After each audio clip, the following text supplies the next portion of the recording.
김종현의 스포츠.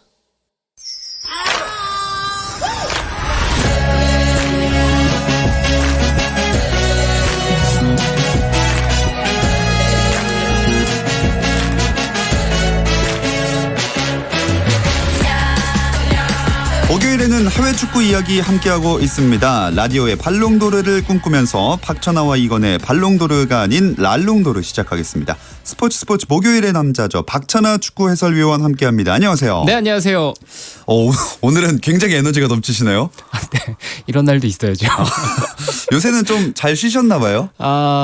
일단 큰 대회들이 피파 주간 대회들이 이제 끝나가고 있어서 20세 월드컵 끝났고, 그리고 여자 월드컵은 토너먼트가 진행이 되고 있는데, 네, 우리나라가 아쉽게 탈락을 했고, 아직도 대회는 계속되고 있습니다. 코파 아메리카 하고 있고, 그리고 또 아프리카 컵 오브 네이션스 하고 있고, 그리고 한국에서는 이제 노관심, 무관심 대회인 예. 북중미 골드컵까지 있거든요. 그래서 골드컵은 저도 몰랐네요. 대회는 계속 하고 있는데, 제가 직접적으로 뭐 일을 하고 이런 이제 일정 자체는 이제 많이 줄어들어서 약간 편해졌습니다. 다행입니다. 자, 그리고 랄롱도를 함께하는 또 한 분 유럽에 있습니다. 이건 기자 불러볼게요. 이건 기자, 안녕하세요. 네, 안녕하세요. 이건입니다.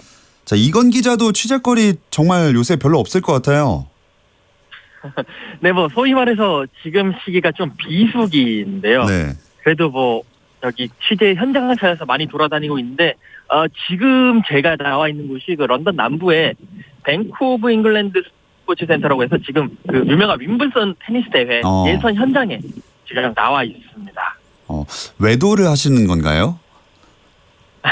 아니고요. 뭐 일단 축구 취재를 주로 하긴 거의 대부분 90%가 축구 취재지만 네. 그 외에 우리나라 선수들이 나와 있는 뭐 수영이라든지 테니스라든지 뭐 육상이라든지 뭐 이런 대회들을 취재를 따로 하고요. 특히 지금 시기에는 많이 하고 있고요. 뭐 실례로 뭐 윈블던뿐만이 아니라 이번 주말에는 그 뉴욕 양키즈와 보스턴 레드삭스가 런던 스타디움, 그러니까 웨스트햄의 홈구장에서 또 메이저리그 경기를 하거든요. 거기도 가서 생생한 소식을 좀 처음으로 제가 야구 취재를 한번 가보려고 합니다. 오히려 굉장히 더 바빠지시고 공부할 것도 많아지실 것 같은데, 그 박찬하 위원도 워낙 윈블던 테니스 대회가 유명하니까 좀 관심 있으신가요? 저는 대표적인 태알못이죠. 태할모. 네, 태알못이고, 제가 아주 어렸을 때 네. 안드레 아가시라는 테니스 선수가 있었어요. 진짜 오랜만에 듣는다. 네, 뭐 피트 샘프러스도 있었고, 그때 마이클 창이라는 아시아계 선수도 있었고, 네. 이래가지고 안드레 제가 그때 좀 테니스에 관심이 너무 오래됐죠. 진짜 저 초등학교 때 약간 유머집에서 아가씨 이거 이런 유머를 엄청 많이 봤거든요. 지금 굉장히 유명한 선수 얘기를 하고 있는데, 그래가지고 제가 그 안드레 아가시라는 선수를 좋아해서 네. 그때 당시에 안드레 아가시가 엔사의 그 후원을 받고 있어가지고 그 신발도 사고 그랬어요. 네. 그럴 정도로 그때는 제가 테니스에 약간 관심이 있었는데, 지금은 테니스를 그렇게 즐겨보진 않고, 네, 그래도 여전히 이 대회별로 조코비치, 페더러, 나달 이 세 선수가 아직도 돌아가고 있다. 대회를 나눠 가지고 있다. 예. 네, 그런 거 정도는 제가 알고 있습니다. 아가씨가 없어서 아쉽네요, 요새는. 이건 기자는 지금도 윈블던에 계신 건가요? 네, 지금 우리나라의 그 권순우 선수가 이제 윈블던 본선이 다음 주인데 거기에 진출하기 위한 하이 랭커들의 그 예선이 펼쳐지고 있습니다. 1회전, 2회전은 이겼고요. 지금 3회전 이번만 이기면 본선에 올라갈 수 있는데 지금 3회전 경기를 하고 있어요. 네네. 1세트는 6대2로 되게 손쉽게 따냈는데 2세트가 한 5분 정도 전에 끝났는데 타이브레이크까지 가는 접전을 펼친 끝에 아쉽게 져가지고 지금 3세트를 진행을 하고 있고, 잠깐 저기 코트에서는 조용해야 돼가지고 코트 바깥에서 있어가지고 지금 정확한 열심히 3세트가 진행되고 있다라는 것만 지금 말씀을 드릴 수 있을 것 같습니다. 이 경기를 딱 이기면 이제 본선에 확실히 진출을 이렇게 딱 하게 되는 건가요? 네, 맞습니다. 이제 예선이 3회전까지 있고요. 3번만 이기면 본선에 진출을 하는데, 우리나라 선수가 이번 윈블던에는 남녀 통틀어서 권순우 선수 혼자만 나왔거든요. 그래서 오늘 이기게 되면 본선에 이제 오르고 2016년에 그 정현 선수가 본선 1회전에서 이제 출전했던 거 이후로 3년 만에 출전을 하게 되는 거고, 만에 하나 오늘 지더라도 혹시나 있어요. 그러니까 본선에 나오는 선수들 중에 뭐 부상이라든지 여러 가지 사정으로 나오지 못하는 선수를 대체할 그 뽑기를 하거든요. 그걸 네. 이제 거기서 이제 뽑힌 선수를 럭키 루저라고 하는데 거기에 이제 그걸 한번 기대해 봐야 되는 상황이죠. 일단은 오늘 이겨야 됩니다. 네, 일단은 승리를 거뒀으면 좋겠는데요. 일단 정현 선수는 우리가 많이 아는데 권순우 선수는 잘 모르시는 분들이 좀 계실 것 같아요. 일단 저희가 축구 방송 오늘이지만 약간 외도를 좀 해보겠습니다. 어떤 내용들을 취재를 하셨나요? 네, 권순우 선수 이제 아무래도 대중들에게는 아직까지 약간 낯선 선수. 지금 이제 랭킹이 126위로 한국 선수들 중에는 가장 높습니다. 정현 선수가 지금 부상 때문에 계속 경기에 못 나오면서 이제 랭킹이 152위권 밖으로 밀려났고요. 네. 그렇기 때문에 지금 현 상황에서는 한국 남자 테니스의 넘버 원이라고 보실 수가 있고 상당히 공격적이고 스트로크 플레이에 능한 전천후 선수다라고 설명을 드리면 될 것 같아요. 지금 영국은 그럼 이제 축구도 비시즌이니까 이 테니스 대회 윈블던이 가장 큰 화제가 되겠네요. 네, 지금 이 시기에는 이제 윈블던 이제 다음 주부터 시작을 하니까 이제 본선이 시작을 하니까 가장 큰 이슈가 되고 그와 더불어서 4년마다 한 번씩 열리는 그 크리켓이라는 종목이 있어요. 그 크리켓 월드컵이 잉글랜드와 웨일스에서 열리고 있습니다. 이제 거기에 대한 인기도 상당히 이제 많이 있는데 일단은 윈블던 이번에도 아까 전에 박찬하 위원이 말씀하셨지만 그 조코비치, 나달, 페더러 선수 3명이서 아마 우승을 놓고 다투지 않을까. 여기에 한 명 더 한다면 이번에 롤란 가로스에서 준우승했던 도미니크 팀 정도가 4강을 형성하지 않을까라는 뭐 그런 예상들이 많이 나오고 있습니다. 네, 정말 영국은 다양한 스포츠를 사랑한다는 걸 느낄 수가 좀 있는데 이제 저희는 축구계로 돌아와 보겠습니다. 축구계 화제는 어떤 내용들이 있나요? 네, 이번 주에 가장 큰 축구계 화제는 뉴카슬 유나이티드의 그 라파 베니테스 감독이 그 팀을 떠났다는 소식이 나왔습니다. 그동안 그 베니테스 감독과 마이클 애슐리 구단주의 약간의 뭐 계속 불협화음도 있었고 그랬는데 결국 한 4년 만에 뉴캐슬의 지휘봉을 내려놓고 있고요. 이제 그 뒤를 이을 감독이 누구냐? 뉴캐슬은 뭐 감독을 선임하겠다라고 하는데 아직까지 확실한 감독을 선임한 것 같지는 않고요. 뭐 클라우디오 라니에리 예전 그 레스터 시티 감독이라든지 아니면 예전에 아스날에서 뛰었던 디오반니 반브론코스크 뭐 이런 사람들이 관심이 있다라고 얘기를 하고 있고 조제 무리뉴 감독 얘기가 나오고 있거든요. 근데 조제 무리뉴 감독은 나를 영입하려면 그 정도 팀캡하로는 안 된다. 그러면서 최소한 아랍에미리트 그 구단 쪽에 지금 인수를 하려고 하는데 그 사람이 이 구단에 인서가 난 다음에 나한테 그러면 고민해보겠다. 라는 배짱이랄까요? 뭐 그런 모습을 보이고 있습니다. 확실히 자신감이 넘쳐 보이는 무리뉴 감독이었습니다. 근데 이게 뉴캐슬에 기성용 선수가 뛰다 보니까 박찬하 위원 아마 영향이 있을 수밖에 없겠죠?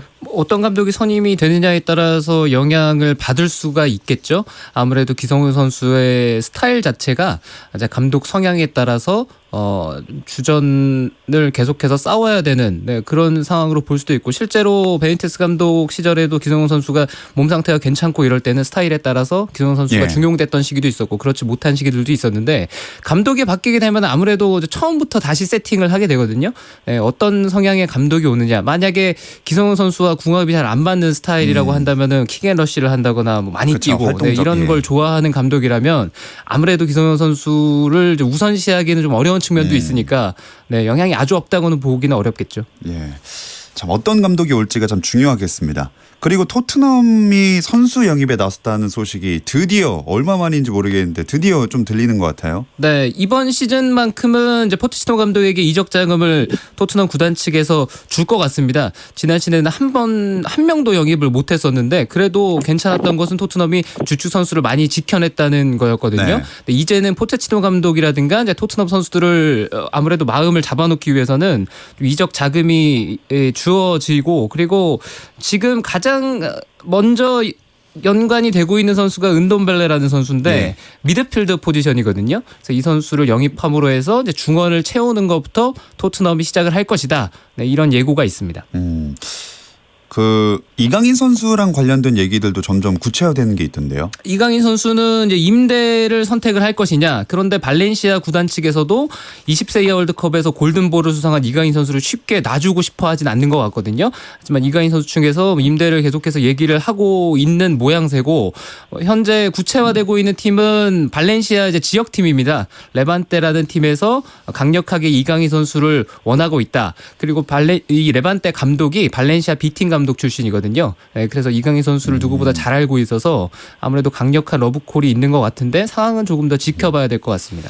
이건 기자가 유럽 현지에서 볼 때는 이강인의 레반땡 어떻게 전망을 하시나요?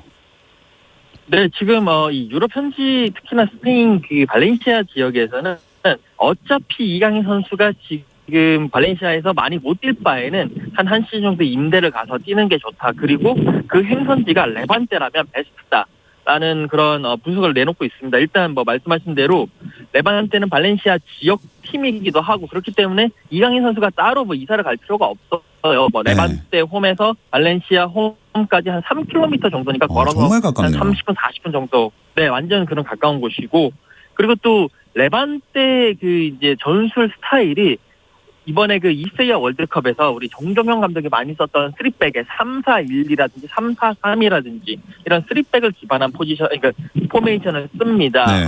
이강인 선수를 중앙에 놓고 모든 공격을 맡길 수 있는 그런 팀이기 때문에 상당히 지금 현지에서는 레반테면 정말 성장을 위해 좋은 팀이다라고 강력 추천을 하고 있습니다. 굉장히 매력적인 행선지가 될 것 같습니다. 그럼 이강인 선수도 이강인 선수지만 우리나라의 유럽파 선수들이 박찬하 위원 지금 한국에 있나요? 아니면 어디 있나요? 대부분 다 한국에 있는 것으로 알고 있습니다.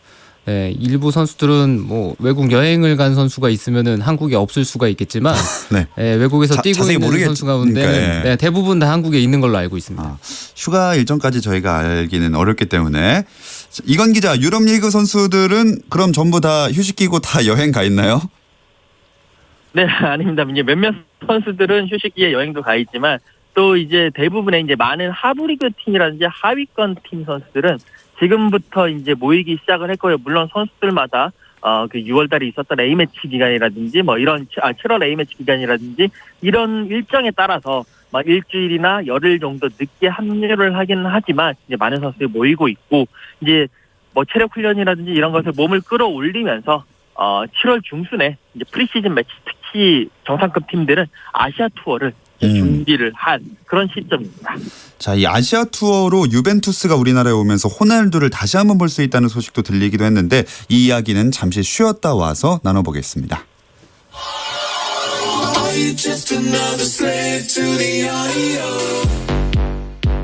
국내 유일 스포츠 매거진 라디오 김종현의 스포츠.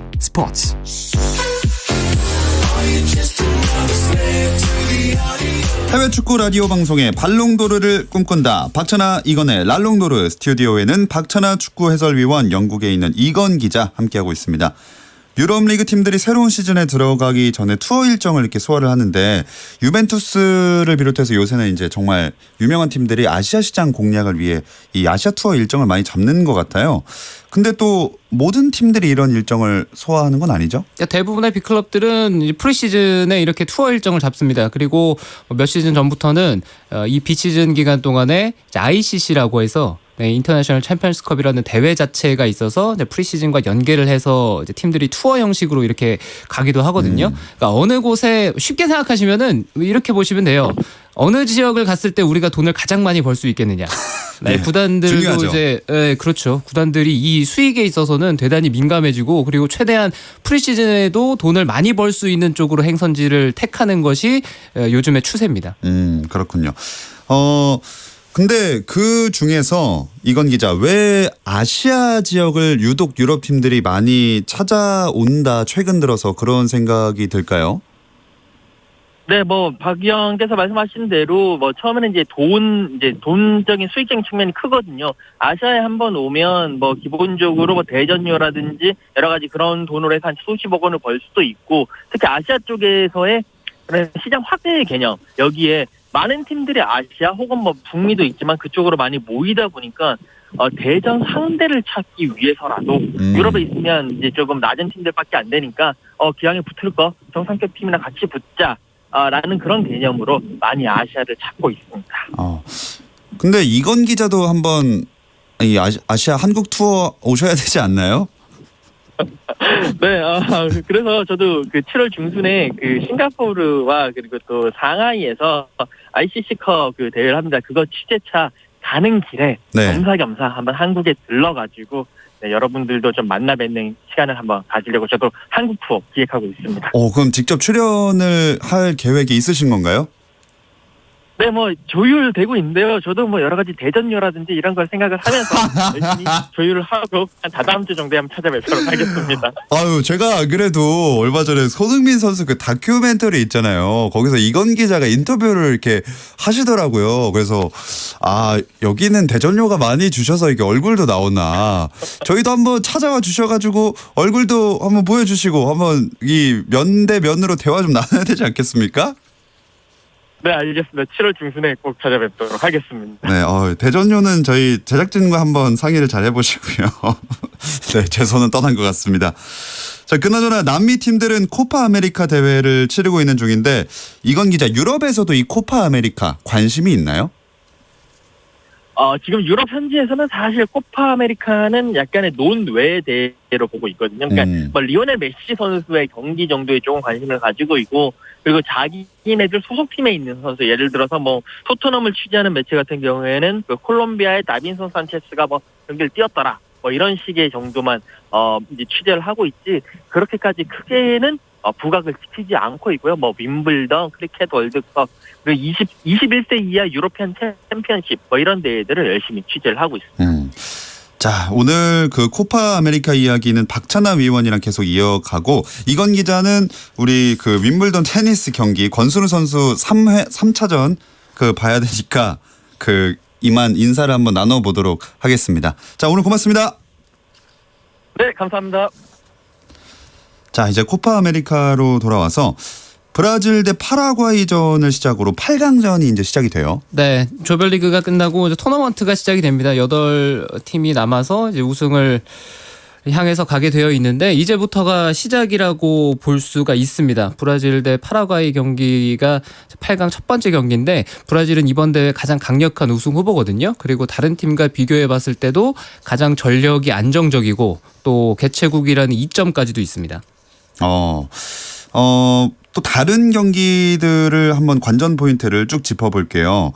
어떤 경기들이 펼쳐지죠? 네, 아르헨티나가 일단 8강전에서 경기를 하게 되어 있는데 이제 아르헨티나가 과연 우승을 차지할 것이냐, 그것도 상당히 중요할 것 같고요. 칠레도 대회 3연패를 노리고 있거든요. 네. 그리고 우루과이 역시도 이제 8강에 올라가서 이번 대회는 수아레즈와 카바니 선수가 함께하는 그런 거의 마지막 마지막 우승을 노리는 그런 시기일 수도 있어요. 근데 아르헨티나가 베네수엘라를 만나게 되어 있는데 8강 상대부터 좀 만만치 않다. 네, 이런 평가들이 있습니다. 콜롬비아와 칠레의 경기 역시, 우루과이와 페루 경기 역시도 앞서서 언급해드렸던 몇 가지 포인트들이 있긴 합니다만, 우루과이와 만나게 되는 페루 역시도 만만치 않은 저력이 있는 팀이고, 또 콜롬비아가 케이로스 감독과 함께하면서 조별리그를 3전 전승으로 통과를 했거든요. 네, 칠레가 지난 월드컵을 떨어졌잖아요. 그래서 그렇죠. 자존심 회복에 나섰는데 과연 칠레의 대회 3연패가 가능할지,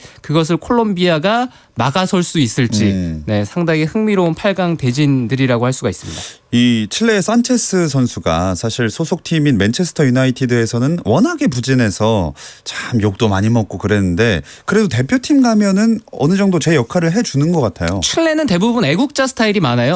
소속팀의 네. 활약과는 무관하게 대표팀에 합류를 하게 되면 대표팀에 임하는 자세 자체가 다르고, 그리고 소속팀에서의 경기력이라든가 결과물과는 전혀 다른 모습들을 대표팀에서 많이 보여주거든요.